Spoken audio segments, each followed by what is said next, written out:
We do have another very wonderful speaker whom I'm pretty sure is well known to most of you, Dr. Arthur Edelman. He's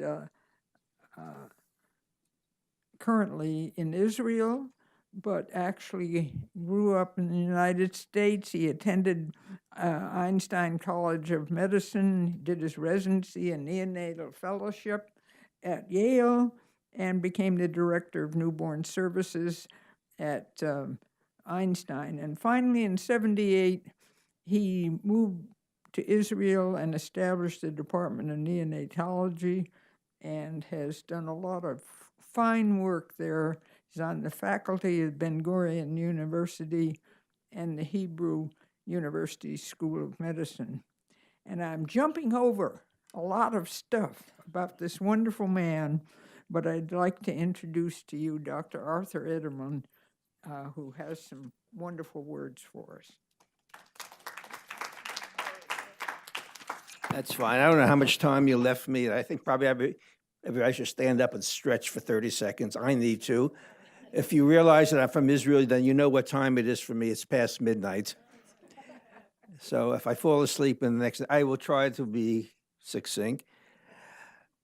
Carla got in touch with me a couple of months ago and said, how would you like to make a presentation at the summit? I said, about what? I mean, I've been here for 9 years. I know the subject matter. She said, well, about your ongoing research program in Ethiopia. I said, I don't quite understand what the relevance of that would be to this particular audience.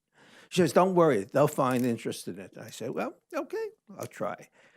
So I thought about it. I said, look, one, we're all part of the global village. So you would say we should know what's going on out there. In sub-Saharan Africa, there are particular problems.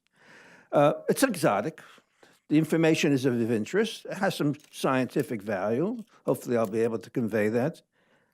And the more I thought about it, there may be some lessons for communities here in the United States, which I didn't think about previously. And the more I sat around today and listened to the issues, particularly in the rural areas, in our minority groups, people of color, women of color, and the disparities, I'm not so sure that what I learned and I've continued to study in sub-Saharan Africa may not have very much real relevance to what's going on here. And we should learn how to generalize and maybe extrapolate some of the information. I will try to condense it till, I know there's some nice hors d'oeuvres and some alcohol waiting for us. So, and if I can figure out which button I push here to move on, okay. All right. I'm going to dispense with all the disclosures, except for one that, of course, I have no commercial interest and no conflict of interest. I am very biased, though. I was exclusively breastfed for 5.5 months, even though by my age, you could guess it was a very unusual thing at that time. So I have, and then the role, obviously, as the editor-in-chief of Breastfeeding Medicine, I have a very strong bias as an advocate, okay. This is a standard slide that probably many of you are familiar with. How do you do nutritional assessment? And they're based on measuring the anthropometric height, weight, head circumference, whatever it may be, but the physical growth of the child using this now standard WHO curves. And you have the 4 categories: the stunting, the wasting, the underweight, and malnourished. I'm going to particularly focus on the issue of stunting. They use height for age below 2 standard deviations from the median. Severe stunting would be defined as 3 standard deviations below the median. And you'll understand the importance of this. I'm going the wrong way. Okay, just to give you a little perspective, the current estimates are that 178 million infants are stunted. And we'll come back to what the stunted is: a chronic undernutrition. 52 million infants at any point in time are wasted. That means they're suffering from acute malnutrition. They're probably therefore on the borderline not of not growing and developing, but of maintaining life, okay? 99% of these infants are in sub-Saharan Africa and Southeast Asia, and actually more and more is sub-Saharan Africa, less and less in Southeast Asia. I won't go into discussion what the success in one part of the world has been and the lack of success in the others, although you could probably guess. And these are the numbers that 10.5 billion children's deaths are attributed to the state of undernutrition. The most important thing, and I think most of you know this, but it has to be said over and over again: stunting results in poorer cognitive development, lower school performance, Decreased economic productivity can be measured simply by a measure of the percentage of children who are stunted, how much this could be, will affect the GDP of a particular country. Okay.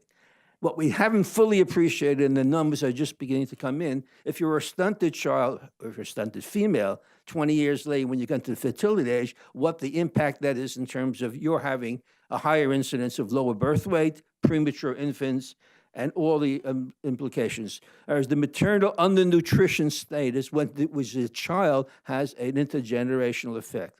We don't know have enough data to quantitate this.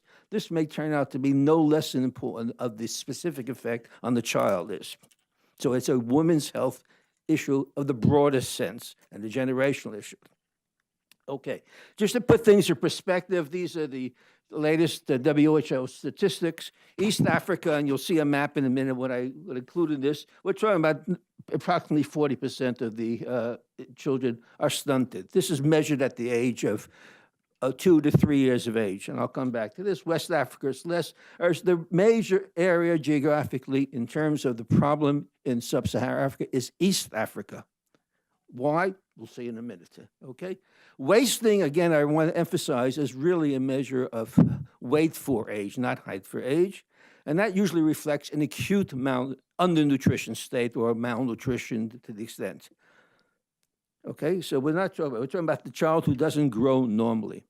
Actually, when you look at them, for the first glance, they look perfectly fine because they're well proportioned, their height and their weight. You don't realize that they look like a 2-year-old when they're a 4-year-old, and that's the tip-off.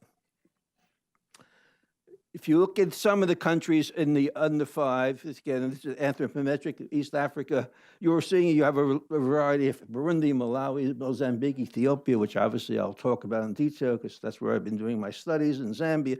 You have talking about 40% enough. In West Africa, you have just Nigeria, but again, it's a little bit less. In Central Africa, or less. You have different numbers in terms of wasting. So acute nutritional problems, the wasting is a problem primarily in areas where there's civil unrest, and therefore there's an acute malnutrition, almost starvation.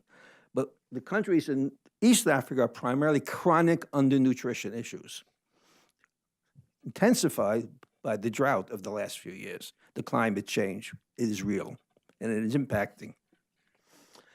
A little geography, just to put everything in perspective. Do I have a pointer here? This is a pointer? Doesn't work. Okay. This is Ethiopia. Okay. We got Europe up here.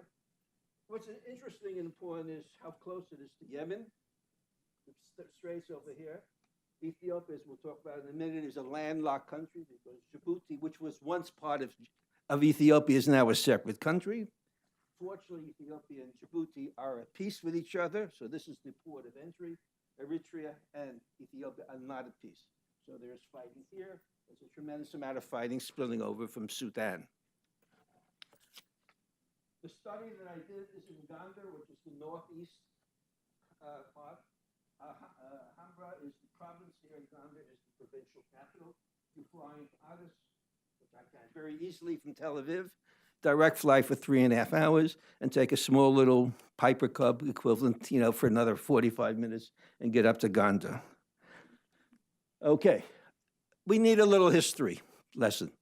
So I'm going to give you a short history of Ethiopia, and it's not just because I'm interested in Ethiopia, I've been there more than once, because it has great relevance to what the subject is.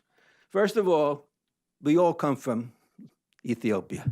The first bipedals, affectionately called Lucy, and what remains of her skeleton can be seen in the Anthropological Museum in Addis. It's worth a visit just for that. From 3.2 years, that's Homo erectus, which ultimately became Homo sapiens. The origin of our species is Africa in general, specifically Ethiopia. That already puts it into a different status. It's a real country with its own history. Those of those who know the Bible know that there was a Queen of Sheba, which really came from Ethiopia. She had a relationship with King Solomon. So we're talking about countries which had a measure of the dialogue, economic connection between there. Okay? It's a continuous monarchy then since those, till Haile Selassie was overthrown. And some people think, surely in Ethiopia, that they are the most established, authentic Christian country in the world, because they became a Christian country before Constantine said the Roman Empire should be. They go back to the second plus minus century, and it's continuous. And it is so you have a country that has a history, it's a real entity, it's a Christian country. It was never colonized. It's not Kenya, it's not Rhodesia that became Zimbabwe, it's not many of the others. And it's not a tribal area like the Congo, which the Belgian came in and ultimately drew some arbitrary, something about this is the country. This was an established, existing country for thousands of years. The last king that we all know about was Haile Selassie. He goes back as the Lion of Judah, as he called himself, because he traces himself back to a monarchy that had a relationship to the Judaic community in then Palestine. Okay? It was a real country. It was a founding country of the League of Nations in the UN. It's not a bunch of primitives in that sense.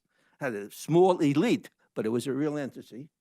And there was a revolution, military, as you could expect, supported by the Soviet Union in 1974. And it was the entry point, the power base, whatever term you want to, sphere of influence of the Soviet Union in Africa. They used Ethiopia with us by supporting this. There was a counter-revolution in 71, and that's essentially that government that's there now, very pro-Western, because you could guess who fomented the counter-revolution. 100 million people live in Ethiopia now. It's a landlocked country now, and it's 100 million people. That's pretty big. It's not St. Martin. 90% is still rural. Addis, which is a major city and has some semblance of modernity, actually more than some, is a city of 4 million people, of which about half you would say is modern, and half the people thereof, let's say middle class, lower middle class, let alone always 0.5% of an elite. But we're talking about what about the other 90 million people? So you're talking about a country that really hasn't moved away from that model. How do you take a rural country with essentially no mineral resources, no oil, no precious metals? Whereas where do you bring that country? How can it function in the 20th, 21st century?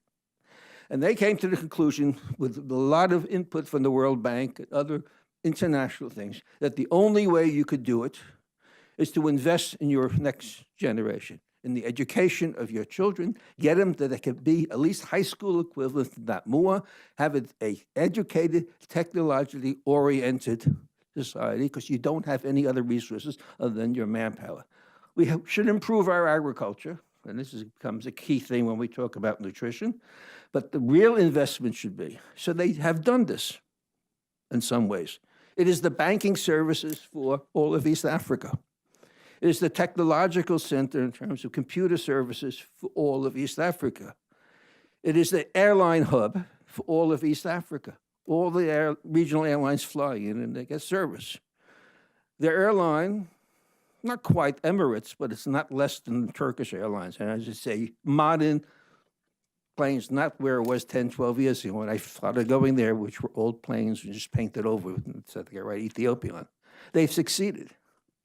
But that means they have to invest, and should, in their next generation. And they're becoming to realize that if 50% or 40% of their generation is stunted, stunted means irreversible brain damage, and they will never get to the point where that 50% will be able to function in the modern world. You're losing 50% of your economic potential. And this is now becoming the main focus in Ethiopia and other countries too, but there. So it's still primary agriculture, which has to be changed. No natural resources. The future is their technology, the skills and all that, but you have to train people. You have to educate them. But if you wait till the first grade, even if you wait to kindergarten, it's probably too long, too late. There is that critical period. We heard this afternoon beautifully. Gestation does not end at 9 months. It ends in terms of brain development, probably somewhere between the first and the second year, the critical period. After that, I could starve a child. I don't want to, but I could starve a child at age 6. He probably will be wasted. He or she will contact some infection or not. She will die. But if I catch it in time and I reverse the acute effects of the malnutrition, the acute malnutrition, there's no permanent damage. They would be able to go on and function. If I have 6, 7, 8, 9, 12 months of undernutrition, which stunts the child in the growth in that critical period, even if I feed them and they even grow in terms of their height, the brain will never come back to where it should have been. It's an irreversible degree of neurodevelopmental damage. That's a biggie, especially if you're looking at from an economic perspective of what to do with the country. What did I get involved in? There is a Jewish community, and I don't want to go into that, but there's a remnant of a Jewish community there. Most of them have been moved to Israel, but there's a group there that now numbers roughly around 6,000 or 7,000 left behind for whatever political, economic, social reasons are. And I've been studying this group for the last 10 years in terms of their nutritional status. They were presumed to be, they're all rural, they're all from villages, although they're sitting in the urban center of Gondar, which I will show you in a minute what it looks like, and some of them in others, but primarily in this provincial capital in the northwest part of Ethiopia. And they are suffering all the problems and all the vagaries of what it is to be a child growing up in Ethiopia, in a particularly poor area. So it was an opportunity to study them, to hopefully, not for the curiosity, which obviously there is some importance in that, but to help establish what is the reality and some type of nutritional supplementary program, maybe get them, if they're going to come to Israel, get them there as soon as possible so they won't be sitting there indefinitely for months, if not years, and suffering irreversible damage. These are just pictures of what you see there. These are the people there. Anybody who looks there knows the color of this hair is obviously indicates this is some degree of undernutrition. You don't have reddish hair, you know. Is it the variation of vitamin B deficiency? There's it there. But they're gorgeous people in every sense of the word. People always ask where they come from, and if you look carefully, their profiles are clean, not Central Africa. They look much more than people who came from Yemen and maybe came from the north, from Egypt, and merged there. So there's a long history and thing there. And we've done it over the last, I've been back and forth more than once, and we're focusing down on data collected on all the children under the age of 5 and trying to get some handle on what's there. I say with the location is in the capital of Amhara, the province there, and the town is called Gondar. Gondar is a town now of maybe 400,000 people. Mostly people have come in from the villages and established there. It was a base of the Italian army when they occupied it from 1935 to 1941. There was an army there. They weren't colonized. I mean, they weren't colonizers. They only brought in the army, so they had some. And we've been evaluating the situation there.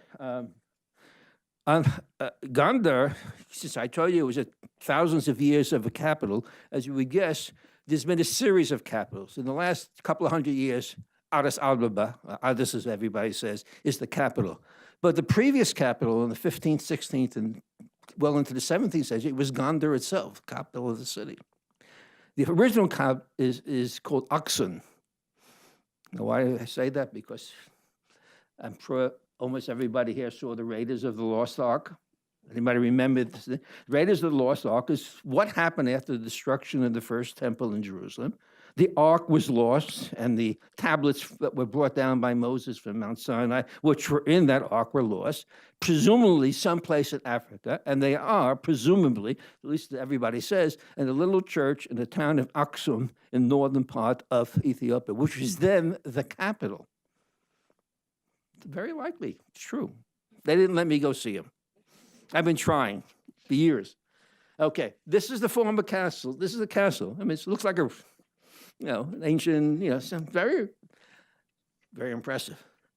This is Gondar. You have a town of 400,000 people. There's no supermarket there. There's no local grocery. Everything is sold off the street.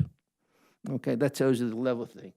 These are typical housing, dressing. These are from the community. Some of them in the community I was studying. Some in other villages.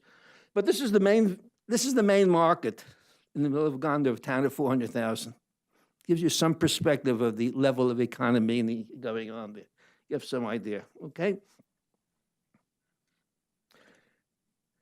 Everything's off the street. The housing is rather primitive, although now they're using some cement. It was mostly this bamboo-like sticks that they build around there. Okay. There is a university in Gondar, and there's a medical school there, believe it or not, in this town. I won't say what the quality of the medical care in the hospital, I don't want to go off on that, but they have a wonderful department of epidemiology because they're well-trained. Most of them were sent out to England at some point to get some formal training, and they could come back and function as a data collectors and do some very primary type of care. If you go to the hospital, if you go to the NICU, don't even ask about a respirator because they don't exist. And if you have a NICU of 12 beds, they have 2 monitors there, and one of which may be working at any given time. Give you some idea of the modernity of the medicine. But in terms of the people there to work with and from the epidemiology, they're excellent. And they are now doing a series of programs, particularly with University of Washington School of Public Health, that they linked, and there's some WHO and otherwise. So I have, with their cooperation, had organized for the past few years a team of physicians for there under the direction of one particular one who I always have to give all the credit to. I just stand from the side, is Dr. Arthur, who's a well-trained, formally trained epidemiologist, a local. I would love him to be invited once here. That's okay. Going back to here, we're talking about the stunting and that. I'm going to give you the numbers just to give you the perspective, and then because how we get this. We are talking about 37% of the population who is stunted. Okay, of the total, we're talking about from the 1 month to 60 months. This is the total population. The wasting is very low. There's not acute malnutrition going on in this plan. It's a low level and very easily missed. Underweight, however you define, okay. Now, yes, about the diet. And here comes one of the key messages. There is no problem for the mother to initiate breastfeeding. Why? Because there's no alternative. There is a culture to continue with breastfeeding. You almost don't find anybody who's not breastfeeding even under the age of 2. Many of them will continue. We'll see some numbers in a minute. The problem is not. I would say that the problem is not gross malnutrition on the mother's side. So I can't say the mother is not producing. We didn't take the milk to measure its quality, but again, take it for other people have looked at it. It's not the problem. The problem is this, what do we see? The inadequacy of complementary food. And that's something that's not fully appreciated. Yes, we want breastfeeding, breast milk to be fed, breastfeeding because we want the maternal-infant contact exclusively for 6 months. I said that's enough to sustain a child. It's not enough to continue to sustain. He will go or she will go into a rapid growth phase with energy demands, and breast milk alone is not enough. The breast milk must be continued with all its goodies, but there must be appropriate complementary food. If you're in a geographic area that there is inadequate amount, inadequate quality of complementary food, that's when you get stunting. That is something not fully appreciated by people who don't work in these areas. The breast, yes, WHO says exclusive breast, 6 months and continue 2 years. They say they want complementary, but somehow the message, we don't fully appreciate there. And I would ask, do we really know what the status of complementary food is or nutritional status to our populations here? There's WIC who collects data. Do we know at age 2 years what percentage of children will be defined as stunting? They have access to these populations. Somebody's doing the analysis. We don't. And it's mind-boggling. And that might explain, if there is, and I would bet there is more stunting than we would realize, because the quality, I won't say and the availability of complementary food from 6 months to 2 years in this country is far from being ideal, surely, in these populations. That may explain some of the problems when the child gets to kindergarten and first grade. All the good education and all the investment, it will be too late. Are we paying enough attention to the issues of complementary food? I'm coming now as the breastfeeding advocate. I'm telling you, it's not enough. It's critical and essential for those first 6 months, 7 months, plus minus. That's not the issue. It's what happens after the 6 months. I just came back. When did I come back? Right before Passover, so in April from the last trip. And I want to do some sampling, update. And I did enough I think it was a real sample. What did the mothers feed the child that morning? These are the ones we were examining, just measuring. Every one of them fed the same thing, basically. Tea and a small piece of white bread, or the equivalent of white bread. That was breakfast for every one of them.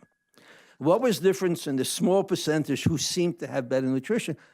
At lunchtime equivalent, they got something real. Real means some real grains with a little bit with legumes. But X percentage, which I can't, the 30 to 40%, we're getting essentially the same tea and white bread for lunch and supper too. Zero have any meat. 50%, if I add up the numbers, and this has been confirmed, I just got some numbers yesterday from somebody following up on this, 50% has some type of milk product. So there's no other source of protein than their grains. The grain is teff, if you're familiar with this. It's a grain which is moderate nutritional value. It's not the best, it's not the worst. But that's about it. And some legumes. Forget about fruits and vegetables. Fruits you almost never see. Vegetables are very, very plus minus. But there's no other source of protein, essentially almost none. No meat products. I would even say fish is a rare thing, and surely if it is, they can't afford it. And this is basically what the rural populations are mostly going on there. Now, an important statistic which confirms or reinforces, I have to finish soon, I guess, is look at this. Again, not talking about the stunting. I'm using the term now malnourished, which means all types of nutritional problems, which the key here would be stunting. If you look at the children under 6 months, it looks bad. But most of this is slightly underweight. Not quite stunted. It gets worse at 7 to 12. It peaks here, and it gets slightly, not quite plateaus, and it goes down. So it's the 30 to 40% are all in bad shape. But this is the critical period where things deteriorate. Now, why doesn't it look so bad after a while? Is because first, the child has less energy needs after 3 years. 2, they can fend for themselves a little bit more. So if there's food around in the household, somehow they get a little bit more. The 1 to 2-year-old can't fend for himself. He's dependent on the mother feeding. So it looks good in the sense that something happened, but it's after the fact. They've already thinned. This is the critical period where they deteriorate. Because that's where we're not supplying that critical amount of complementary food of quality. If I just flip it around, the percentage who are well-nourished, you can see at this period of time, only a third look nourished. I just translated malnourished to nourished. And then it looks better. But if this is what happens in reality, you blew the opportunity to change. And I really wonder what's happening here. If somebody could tell me and reassure me that in some of our communities, wherever they be, this is not going on, I'd be very happy. But I haven't seen any numbers to confirm that this isn't the problem in this country. I would bet it is. It may not be as bad, but it's surely not zero. Ethiopia, besides this good sampling data by a WHO sample, does it for the whole country, and they talk about a 40% rate for the whole country. The area that we're talking about is Gondar. There is an area north of Gondar, completely rural, because Gondar is a city of sorts with a lot of villages around. You go just further north to only villages, we're talking about 58%. So there are areas that are catastrophic. Now, when you go there and went there and did some quick surgery, what was the difference? One is that where it's worst, they don't even have the exclusive breastfeeding in 6 months. They really fail. At least in Gondar, we're getting, in that area, exclusive breastfeeding for 6 months, so that protects. Okay, and then it's essentially almost no complementary food. So you get this order of magnitude in some areas there. It just gives you these, the seriousness and not more than seriousness, the catastrophic situation of this, which is basically what is happening in East Africa in general, further intensified by this chronic drought of the last 4 or 5 years that's made all the issues of supplying complementary food at best marginal. Now, if you try to analyze, and you look, we did this in our own studies, and pretty much everybody comes same thing. If you have a lower rate of exclusive breastfeeding 6 months, that's a setup for more stunting. If there's a culture, and there are some areas where prelactal feeds is a big part of the culture, that decreases. So you want to culturally somehow adapt to this, advise them against prelactal feeds. So you want at least that 6 months of exclusive breastfeeding, okay? And then you have to worry about getting food to them after 6 months. Quantity, quality, diversity, frequency, etc. All the things there. What we call food security. There are a couple of principles. What determines, I'm almost finished. Food security. First of all, you have to have a agriculture of the country. These countries can't import food. Forget about it. None of them can. What gives you food? One, you have to have a land that is potentially productive, if it's properly seeded and etc. But the key is what? Water. So if you have a country that has some semblance of an irrigation system, you could have food produced around the year. You have an irrigation system that is non-existent, you're rain dependent. At best, you can have 5 or 6 months of growth. Nowadays, it's even less because of the drought. The drought has really diminished the amount of rainy season in these places there. The origin of the Nile, just to remind you, if you don't mind if I go back, a map just to remind you. This is what? This is the Blue Nile. The Blue Nile starts in Ethiopia, goes west, east, south, west, goes up to Khartoum, it meets the White Nile. The Nile is 80% from Ethiopia, the Blue Nile, and 20%. The Egyptians knew how to develop an irrigation system. They don't worry about a rainy season in Egypt. Ethiopia never developed an irrigation system. They're living off a rain-dependent thing. We went to see the origin of the Nile. It's really going back to biblical times. It was an experience. Of course, there's no roads to get there, but if you want to get there, you'll see. Okay. All right. So you have that. It's a rain-fed system, okay? And if you have a rapidly growing population, like in Ethiopia, there seems to be no limit to how many babies are being born. At a time that your agricultural system is marginal in production, in fact, it may even be slowing down, and it's not going to meet the per capita needs. Even if they grew enough, you have to be able to get it to parts of the country where it's needed. That's called transportation. That's called an infrastructure of roads. That's where the World Bank says, we will help you set up this. We will help you with your agriculture. But they, only in the last year or two, have decided that instead of investing for things necessarily for child age, we want to worry about our children. We have to assist building an infrastructure, which includes the transportation system so that we can get the food where it's grown to there. It's transportation, it's storage, and the like. The system has to be in a stable thing. We have the climate changes, and the drought. Civil unrest is a problem in Ethiopia. There is a low-grade, not quite civil war there, but it's not that far away. It's not the safest country to travel in, I could tell you. It's not quite like Sudan or Eritrea, where there's actually fighting going on in other parts of East Africa. Any place that civil unrest disturbs the food production, but more important, the food distribution system, and there's no way you're going to be able to feed. And then you have to do that. Okay, I will finish in a minute. Okay, I'm getting my dirty looks from Ruth. That's okay, I'm used to that. But I just want to end with this picture. This is not atypical. This is agriculture in Ethiopia. Where's the plow? Where's the mechanism? Okay, and that. Okay, the land is quite dry now. These are my pictures taken just a couple of months or so ago. Okay. There has to be a cultural, technological revolution along with this, and that's what the various international organizations are trying to do. But it's in a context that I think it's more than a passing thing. It's a medical emergency and does have some maybe relevance to those of us who practice only here in the United States. So my conclusions, this is the last slide. Stunting results from chronic inadequacies of complementary food at the critical developmental period of 7 to 36 months, leading to irreversible brain damage. This is something you have to say over and over again because people do not fully appreciate that. And this is a quote from, I think, one of the WHO statements. Evidence linking stunting to cognitive development, school performance, education achievement. Poor fetal growth or stunting in the first 2 years of life leads to reduced economic productivity in adulthood. In fact, they've made a statement. The child's height for age at age 2 to 3 is the best predictor of human capital. I hate the term human capital. It sounds like an object. But that's saying what is the potential of that child? His or her fate has been determined at 2 to 3 years, and you're not going to change much of it.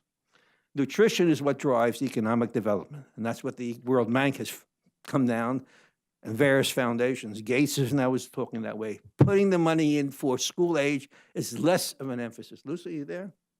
She'll probably not disagree with me. And the solution is, with all its implications, it's changing the agricultural model, it's in having the transportation, having the distribution, having the economics. So if there is food down the street on the floor or growing there, the people have the capacity, from an economic point of view, to buy it.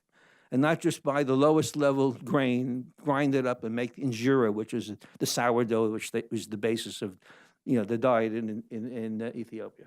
Exclusive breastfeeding, yes, absolutely for 6 months, but we have to change and provide quality and quantity of complementary foods for at least the next 2 to 3 years if we're going to do something about this. It's not all bleak. Occasionally you run into a mother who I find who's healthy, is about as healthy a baby could be. You can see her breastfeeding. That's not on the picture. I put who knows how to take care of it. That's what we heard from that part of growing up, developing a child. It's not only it's the breastfeeding, it's the nurturing in the broader sense. Look at the eye contact, look at the eye contact on this child. And this kid was not stunted. That's the older child. So it's not all bleak, but it's not very reassuring if I'm telling you 40% of these kids are irreversibly damaged. And we're talking about if they're fated and the country is fated, not such to a rosy future if we don't do something about it. Thank you.